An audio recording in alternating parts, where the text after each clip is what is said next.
నుంచి వచ్చిన జిన్యాల గ్రామ ప్రజలు దాదాపు ఇవాళ 5-10 సంవత్సరాల నుంచి ఎప్పుడైతే గ్రామ పంచాయతీ డివైడ్ అయిందో అప్పుడు జిన్యాల గ్రామ పంచాయతీ గత పాలకులు డివైడ్ చేయలేరు.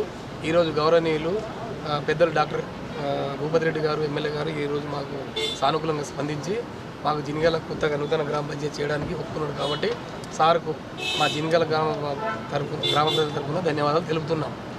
ఎందుకంటే ఇప్పుడు మేము 6-7 కిలోమీటర్లు వీళ్ళు బూత్ ఓటు వేయాలనుకున్న తాడపల్లి 7 కిలోమీటర్లు పోవాలా, చిమ్మన్పల్లికి ఏమో 2-3 కిలోమీటర్లు రావాలి. కావున దయచేసి గవర్నమెంట్ కూడా సానుకూలంగా మాకు స్పందించింది. కాబట్టి మేము సార్ గారికి ఎమ్మెల్యే గారికి జిన్యాల గ్రామ తరఫున మేము ధన్యవాదాలు తెలుపుతున్నాం.